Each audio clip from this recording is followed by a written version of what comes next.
जी को ये ज्ञान दे करके ये परिचित कराया जाता है कि जो साधना आपने शुरू कर दी, आज ही नाम लिया है, जो सोचो कल ही बहुत गणा लाभ और घनी बड्डी कोठी बन जावे, ये आपकी भूल है। लाभ तो मालिक अवश्य देगा आपको, पहले अपने कोटे से देगा और उसके बाद फिर आप सिंचाई करिए। जैसे किसी ने नर्सरी लगा रखी है, नर्सरी में उसने अपनी तरफ से पौधा बना दिया, बीज बो के आगे ले जाओगे तो उसको तो आपने फिर सिंचाई करके पेड़ आपने बनाना पड़ेगा। तो इतना लाभ परमात्मा आपको यहाँ देंगे, जो आपके विशेष दुखदायी कर्म है उनको तुरंत खत्म करेंगे अपने आशीर्वाद से।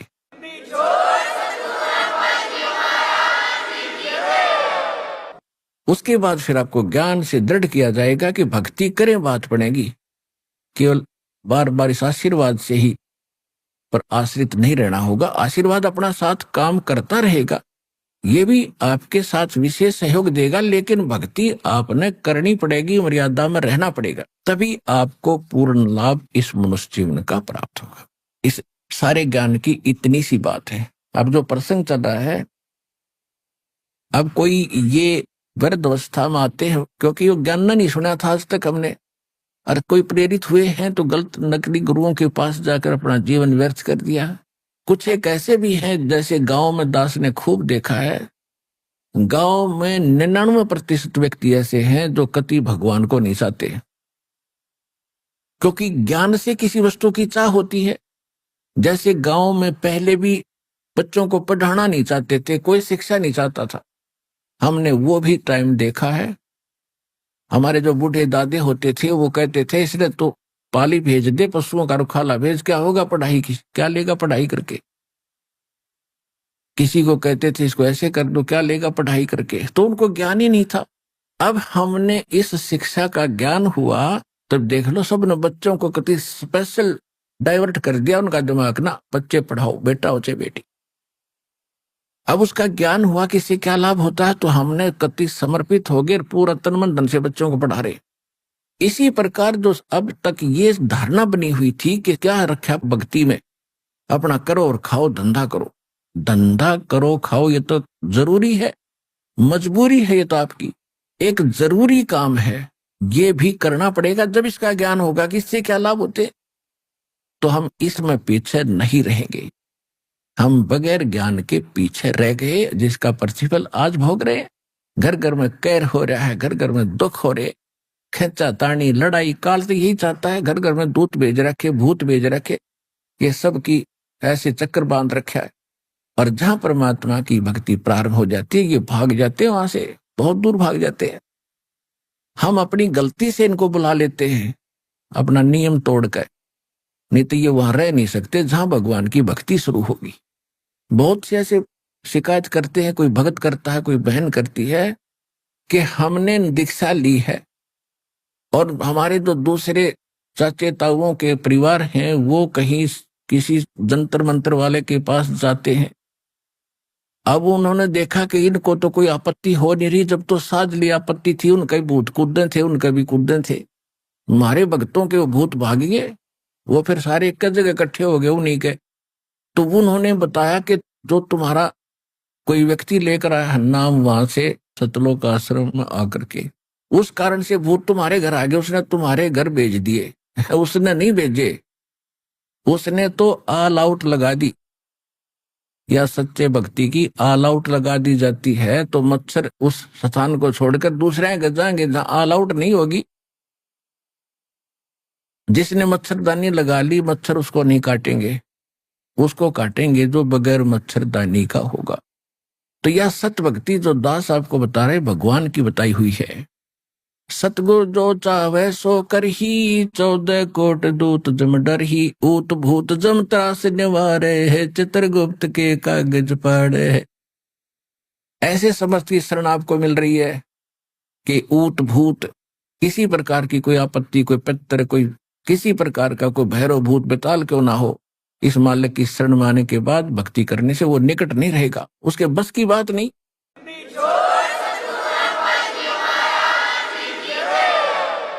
जैसे मच्छर आ नहीं सकते उस औषधि के आसपास जो घर में ऑल आउट लगा दी जाती है, तो सभी बार भाग गए।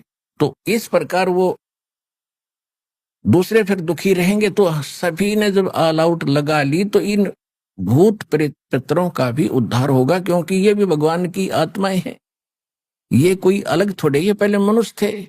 इनका दुर्भाग्य, इन भक्ति मिली नहीं, भूत प्रेत बनकर धक्के खा रहे, पितर बनकर बैठे और डिमांड करते अपने बच्चों से कि हमारे श्राद्ध निकालो, श्राद्ध खाओगा पंडित जी, पेट भरेगा तेरा। वहां ये वही धारणा इनकी पहले वाली बनी हुई है प्रेत योनि में। वो यही सोचते हैं कि हमें शायद जो है कुछ राहत मिल जाए। तो अब जो भक्ति दास ने आपको दी है, इस मालिक की भक्ति करने से जो भी जितने आपके पूर्व के भूत पितर बनकर दुख पा रहे हैं, उन सबका कल्याण हो जाएगा। आप भक्ति करते रहो। अपने ऑटोमेटिकली परमात्मा की एक व्यवस्था है, वो अगर दास आपको समझाओगा तो आपके समझ में वो आ नहीं सकती, ऐसी है।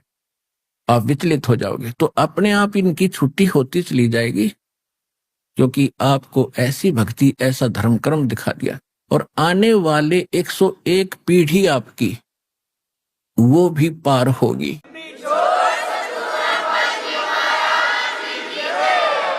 और भी ज्यादा होंगी, मतलब ये तो कम से कम एक कहने की बात है। तो आने वाले कम से कम 4-5 हजार वर्ष तो ये भक्ति बहुत अच्छी चलेगी। और इस दौरान वो पुण्यात्मा जन्म लेंगे आपके घरों में, जो पहले किसी कलयुग में, जो इस समय में वो पार नहीं हो पाए, और वो चले गए ब्रह्मा विष्णु महेश के लोक में। तो वहां उन्होंने अर्ज की कि हमसे गलती होगी दाता, और उनको सार नाम भी प्राप्त था। देखो, सार नाम लेने मात्र से पार नहीं होगा, पार होगा मर्यादा से। अब सारा कुछ धन ले लिया, बैग में डाल लिया, और गाड़ी में तो उतर गया, कार से नीचे उतर गया, तो पार कैसे होगा? पार तो उस गाड़ी से होना था, वह छोड़ दिया आपने। तो कहते हैं द्वार धनी के पड़ा रहे, धक्के धनी के खावे, 100 काल झकझोल ही पर द्वार छोड़ ना जावे। कहते शिव मंडल ब्रह्मा प्रीचय विष्णु लोक में हो, हमरे गुण भूले नहीं तो आण छुटाऊं तो। अब जैसे सारनाम प्राप्त हो गया, सुख तो आपको होगा ही होगा।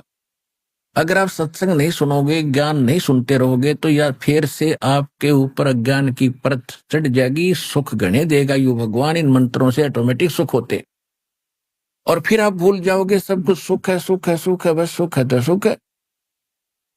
और फिर भगवान से दूर हो जाओगे।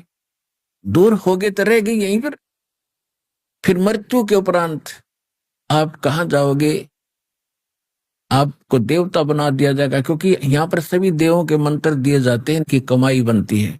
और ब्रह्मा जी की जो मंत्र आपको दिया गया, ब्रह्मा जी के लोक में जाओगे, पार नहीं हुए तो वो भक्ति की गजब की कमाई आपकी बनी है, जो विधि बता रखी है, तो वो आपके पास है। तो ब्रह्मा जी ने होटल खोल रखा है, एक रेस्टोरेंट। ऐसे विष्णु जी ने विष्णु के लोक में एक स्वर्ग रूपी होटल बना रखे, ऐसे शिव जी ने, ऐसे फिर ब्रह्म लोक के अंदर बना रखे। जो सतनाम आप अंदर 2 मंत्र जाप करते हो, ओम नाम ब्रह्म का है, इसकी भक्ति से ब्रह्म लोक प्राप्त होता है। वहां बड़ा होटल है, वहां ज्यादा खर्चे और ज्यादा डांस बकवाद सबसे ज्यादा वहां पर है। होटल में आपको पता है क्या होती है, इतनी सी बात समझ लेना। तो ये ऐसे ये स्वर्ग थे। तो ये जाएगी जब आत्मा वहां जाएगी, फिर इसको कुछ वो ज्ञान अंगड़ाई लेगा, याद आएगी, अरे हमने तो सतलोक जाना था, यहाँ तो गुरुजी बताते थे कि ये तो हमारा पूंजी नष्ट होगी, यहाँ पर तो ये तो हमारा धन है वो समाप्त होगा, यहाँ कितने दिन की ठाठ है, मृत्यु के बाद यहाँ भी मृत्यु होगी।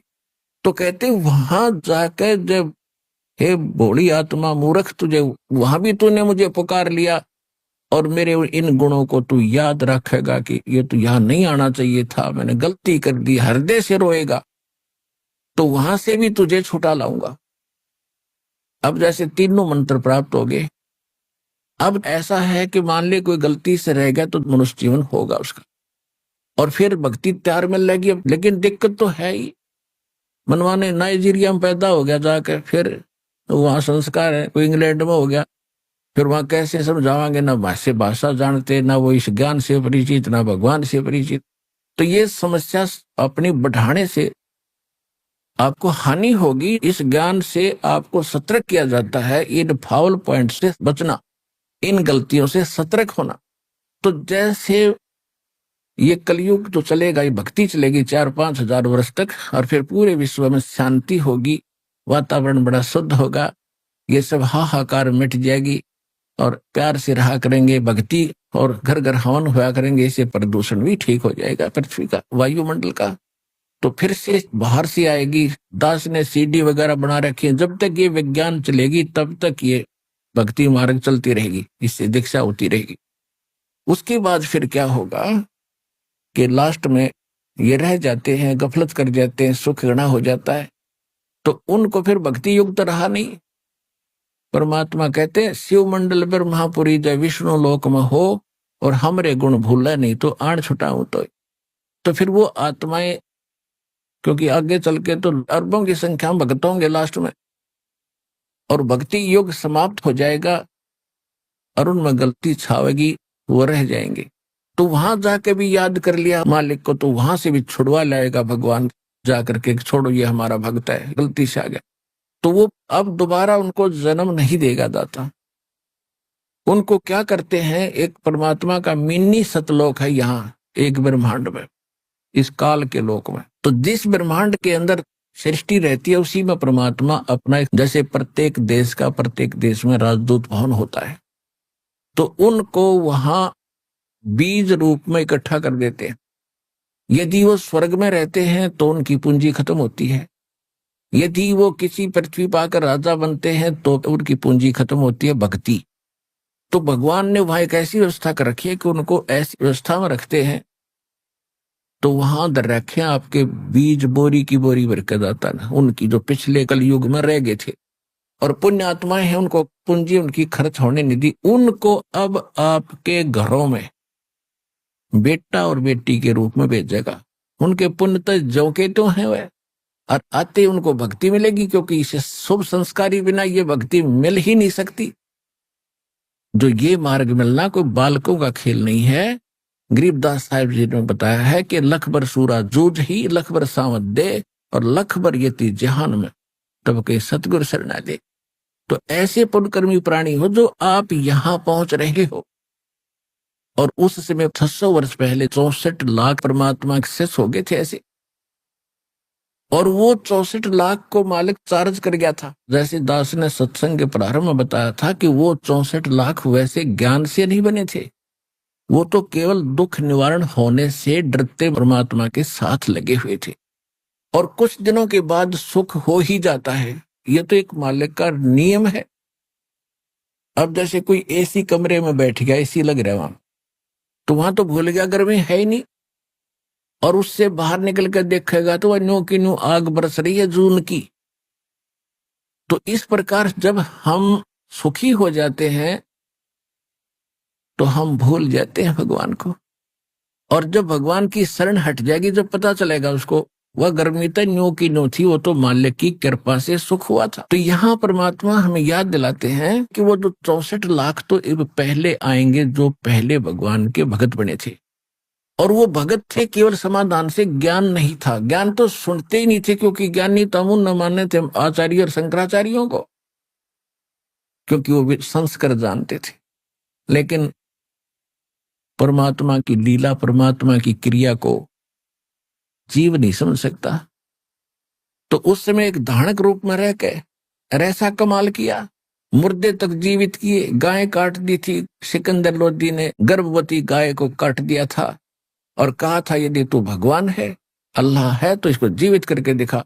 हमारे हजरत मोहम्मद ने गाय जीवित कर दी थी, वो भगवान का पैगंबर था, अल्लाह का रसूल था। परमात्मा कहते हैं हम मोहम्मद को वहां ले गयो सतलोक में, और इच्छा रूपी वहां नहीं रहो। उल्ट मोहम्मद महल पठाया, इस शरीर में वापस भेज दिया, और गुज बीरज एक कलमा लाया, रोजा बंग नमाज दे रे, उन बिस्मल की नहीं बात कही रे। कहते मारी गौ शब्द के तीरम, ऐसे होते मोहम्मद पीरम। और कहते हैं हजरत मोहम्मद जी ने गाय मार दी थी वचन से, क्योंकि परमात्मा के संपर्क में आने के बाद उस प्राणी में कुछ स्वतः सिद्धियां आ जाती है। और इस प्रकार जब परमात्मा उनको साथ लेकर गए सतलोक पे, फिर वापस छोड़ा, तो हजरत मोहम्मद जी में स्वतः सिद्धि आ गई कुछ, जिस कारण से उन्होंने एक बार तो एक बकरे को मार दिया, ऐसे मंत्र बोलकर कंकर मार दिया, मर गया। और वो बकरे वाले ने हा हुल्ला मचाया, लोग इकट्ठे कर लिया कि इसने मेरा बकरा मार दिया। सिद्धि का गरीब आदमी होते थे, हजारों लोग इकट्ठे हो गए, तूने क्या किया, तुझे दंड देंगे, इसका खर्चा पूरा कर। हजरत मोहम्मद जी ने मंत्र से वो बकरा जीवित कर दिया। वो जीवित हो गया तो महिमा फैल गई, वह बड़े महापुरुष आए। फिर किसी ने कहा कि हम जब जाने गऊ को मार के जीवित कर दे। कुछ लोगों ने शर्त रख दी, हजरत मोहम्मद जी ने वह गऊ मार दी वचन से, सबके सामने मर गई। हजारों व्यक्ति दर्शक थे। अब जो परमात्मा के संपर्क में आने से वह सिद्धि थी वह खत्म हो गई। जैसे चुंबक के साथ में कोई अन्य लोहे को थोड़ी देर रख दे तो उसमें अस्थायी चुंबक बन जाता है, पर वो चुंबक वाला काम सदा नहीं कर सकता, कुछ दिनों के बाद वो उसकी खत्म हो जाती। तो हजरत मोहम्मद जी के अंदर वह जो शक्ति थी वह खत्म होगी, गाय जीवित हुई नहीं। तब हजरत मोहम्मद जी ने कहा था, अल्लाहू अकबर, अल्लाह कबीर, मेरी इज्जत रखो भगवान।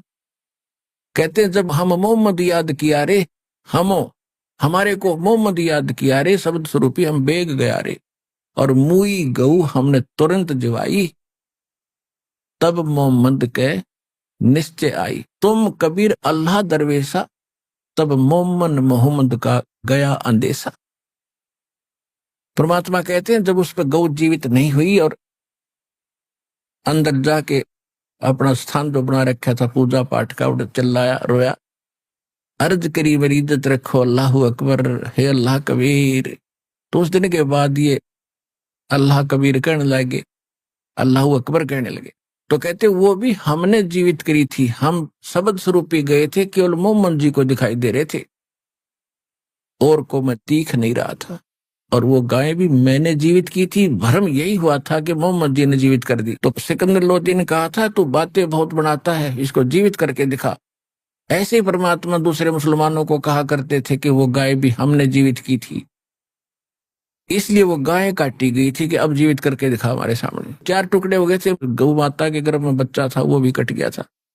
और अल्लाह अकबर कबीर परमात्मा धारणक रूप परमात्मा ने एक थपकी गाय का लगाई, एक बच्चे का लगाई थी, दोनों जुड़ के जीवित हो गए, जैसे निशान भी नहीं, और दोनों अलग अलग बाहर खड़े।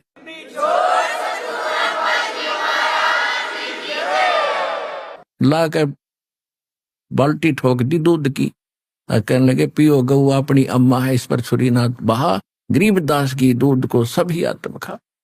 बोलो सतगुरुदेव कबीर साहिब की जय।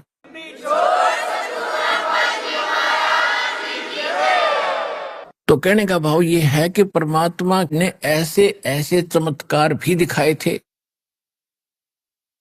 और इन चमत्कारों से प्रभावित होकर के लाखों की संख्या में लोग भी जुड़ गए थे। जिस दिन परमात्मा ने ये लीला की गौ जीवित करने की, कई हजार की संख्या में हिंदू और मुसलमान दोनों शिष्य बने। सिकंदर लोदी ने दंडोत प्रणाम किया। जब राजा जोखिया जी के सामने, तो जनता तो बहुत बड़ी अच्छी आत्माएं होती थी, वो तो धर्मगुरु हमारे हिंदू और मुसलमानों के में मूर्ख बनाए रहा करते थे, लेकिन उस समय उन्होंने किसी की परवाह नहीं की, परमात्मा के शिष्य बन गए। ऐसे जैसे परमात्मा ने एक लीला की थी, जैसे सत्संग में बहुत बार दास बताता रहता है कि झूठी चिट्ठी डाल दी थी कि कबीर साहब भंडारा करेंगे, और परमात्मा संसार की दृष्टि में एक निर्धन जुलाहा धानक, एक झोपड़ी में रहने वाला, कपड़ा बन के खाने वाला, और जिसके नाम से चिट्ठी लिख दी 18 लाख व्यक्ति इकट्ठे हो गए कि दोहर देगा मोहर देगा और 3 दिन तक भोजन भंडारा कराएगा। और भोजन में लिख दिया लाडू जलेबी बर्फी कचौड़ी पकौड़ी दही बड़े, और बड़ा क्या क्या लिख दिया, हलवा पूरी खीर खांड सारा सूखा सीधा भी देगा। तो ये लालची लोग थे जो आश्रमों में रहते थे, अपने सारे चेलों को लेकर के कि प्रत्येक भोजन के बाद 10 ग्राम सोना एक मोहर मिले, और एक दोहर कंबल बहुत कीमती होता था, उसमें बड़े सेठ लोग ही उस दोहर को प्रयोग कर सकते थे, आम गरीब व्यक्ति दोहर नहीं सिंपल खेस रखा करता था। तो इस चीज को सुनकर सारे इकट्ठे हो गए अब उन्होंने तो जुल्म किया था दुष्टों ने कि कबीर भाग जाएगा झोपड़ी छोड़ के, वो तो यूं ना मारे तो मरता और ना ज्ञान से हारता। इसका क्या इलाज करा था? हिंदू और मुसलमानों के धर्मगुरुओं ने दोनों ने मिलकर षड्यंत्र रचा था। हर परमात्मा हाय हाय वह मारे थे, परमात्मा के पोबारा हुए थे और उनके कच्चे ठारा हुए थे। तो कहने का भाव यह है कि वो भगत तो मालिक के थे, वो बच्चे धक्के खाते फिरे थे, भगवान के लिए घर छोड़कर आश्रमों में रह रहे थे। तो उससे के छुपा? उस पूरा पृथ्वी के प्राणी जीव चीड़ी हाथी, ये भूत प्रेत पितर देवता ब्रह्मा विष्णु महेश, ये भी तो उसी के बालक हैं। हिंदू मुस्लिम सिख ईसाई जैसे हम बट गए अलग से, तो सभी धर्मों के वो धर्म भगत सोफी संत वहां आगे। पहले तो अपने उन बच्चों को बढ़िया भोजन कराया, के स्वरूप बना के अपना एक सेठ का बंजारे का, और 9 लाख बैलों पे, बैलों के ऊपर जैसे गधों पर बोरे डाले करते हैं, थैले डाल देते हैं, ऐसे बैलों के बड़े बड़े बोरे होते थे, तगड़े तगड़े बैल होते थे उस समय। और इतने गजब के बैल, बगैर सींगों के बैल, युवा बैल सारे, और जाके वहां बैल उतार दिए, तंबू लगा दिए, और लाखों की संख्या में, लाख के आसपास वहां से सतलोक से भगत बच्चे आए थे भगवान के यहाँ सेवा करने के लिए। इस कंगाल लोक में है कोई व्यवस्था है? यहाँ पर एक समय 18 लाख आदमी की तरह खड़े हो जाना, प्रधानमंत्री फेल हो जाए उनको रोटी खवाने में, सुबह सुबह एक भोजन कराने में, कहाँ पानी लावे कि तू न टेंट लगावे, और वहां 2 सेकंड में सारे तैयार कर दी। ये भगवान का मार्ग होता है, इम्पॉसिबल को पॉसिबल करते हैं।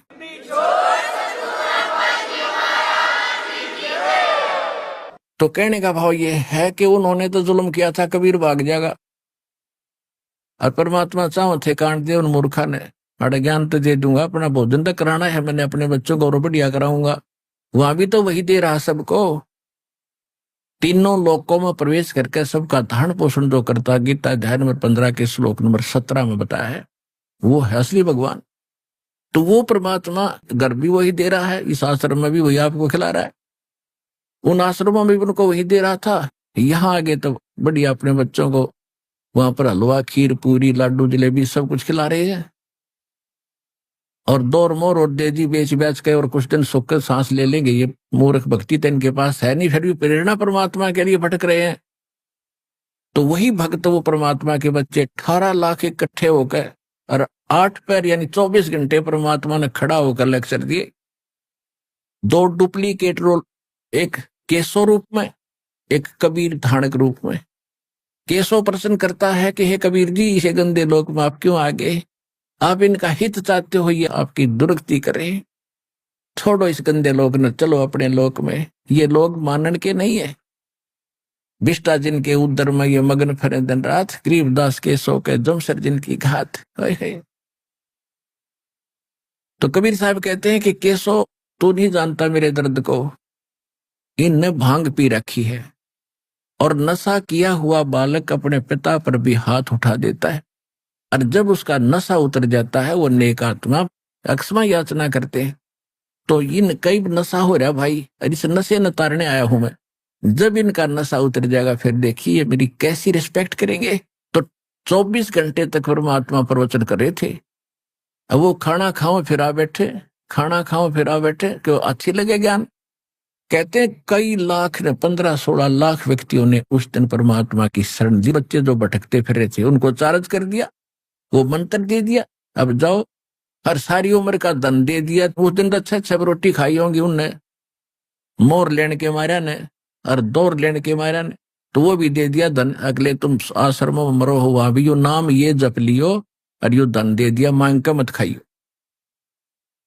तो इस मालिक की लीला को आप नहीं समझ सकते, क्योंकि आपने भगवान मिला ही नहीं, ना भगवान की पहचान हुई, ना कोई वो साधना मिली जिससे परमात्मा ऐसे सुख हमें दिया करता है। जो दास आपको बताना चाहता है कि इस प्रकार 15-16 लाख उस दिन हो गए, ऐसी बहुत सी मालिक ने, जैसे एक शेख तकी की लड़की मृत हो गई थी, तो सबसे ज्यादा विरोध वो शेख तकी सिकंदर लोधी का धार्मिक गुरु जो था, पूरे मुसलमानों का इंचार्ज था वो, और उसकी लड़की मर गई थी, वह कब्र में दबा दी। मुसलमान पीर था वो। उसने ये शर्त रख दी कि यदि मेरी लड़की को जीवित कर देगा तो मैं इसको अल्लाह अकबर मान लूंगा, अल्लाह कबीर खुदा रहा है। तो परमात्मा ने कहा कि सब आसपास के लोगों को इकट्ठा कर लो, कहीं ये फिर अविश्वास पैदा ना कर दे जनता के। कोई हजार की संख्या में, लाखों की संख्या में लोग इकट्ठे हो गए आसपास के क्षेत्र के। देखेंगे भाई कोई संत आया हुआ है और एक मरी हुई लड़की को जीवित करेगा कब्र से निकाल के, काफी समय से डाल रखी थी वह। तो परमात्मा ने वो कब्र फुड़वा के और परमात्मा ने अपने आशीर्वाद से लड़की जीवित कर दी। और उस लड़की ने खड़ा होकर 1.5 घंटे तक प्रवचन किया उस परमात्मा की आशीर्वाद से। कहा कि बोली जनता, ये भगवान आए हैं, ये अल्लाह अकबर आए हैं, ये मुझे 4 जन्म पहले मिले थे और वो आज मुझे वो याद आ रही है, इनकी कृपा से। मैंने इनकी 4 वर्ष भक्ति की थी उस मंत्रों की, उससे मुझे लगातार 3 मनुष्य जन्म मिले। और फिर अब मनुष्य जीवन मेरा शेष नहीं था, खत्म था। 84 लाख योनियों में मैं जाने की तैयारी कर रही थी। इस परमात्मा ने मुझे वापस ला करके जीवित किया है। आंखें खोल लो और पहचान लो इस भगवान को। कई हजार, 50, 60 हजार व्यक्तियों ने उस दिन दीक्षा ली परमात्मा से, उनके शिष्य बने।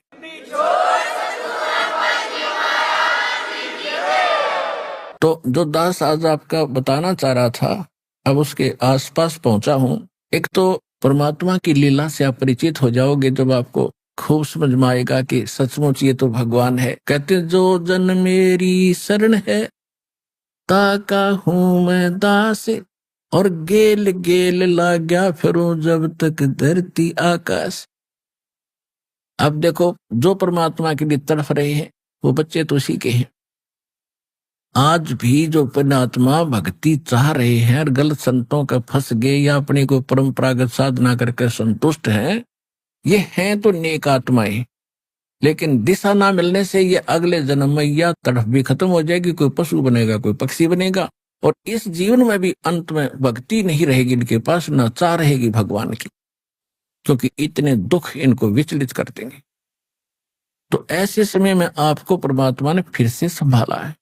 एक कथा सुनाता हूं। आदरणीय गरीबदास साहिब जी, गांव छुड़ानी, जिला झज्जर, हरियाणा में उनका जन्म हुआ। तो वहां जब 10 वर्ष के थे, वह गौ चरा रहे थे। परमात्मा इस सतलोक से, जैसा उसका विधान लिखा है वेदों में कि परमात्मा अपने ऊपर के लोक में रहता है, वहां से गति करके आता है, अच्छी आत्माओं को मिलता है और उनको उपदेश देता है, दीक्षा देता है, ज्ञान देता है, अपने से परिचित कराता है। इसी उद्देश्य से उस पुण्यात्मा गरीबदास जी को मिले, सचखंड लेकर के ऊपर का सारा ज्ञान कराया, दिखाया, सुनाया। और फिर अंत में मैं चिता पे रख दिया था गरीबदास जी को अंतिम संस्कार करने के लिए। मृत जान के आत्मा ले गए थे भगवान, शरीर मृत हो गया था। फिर परमात्मा ने उसी समय जीवित कर दिया, उनको आत्मा वापस भेज दी थी।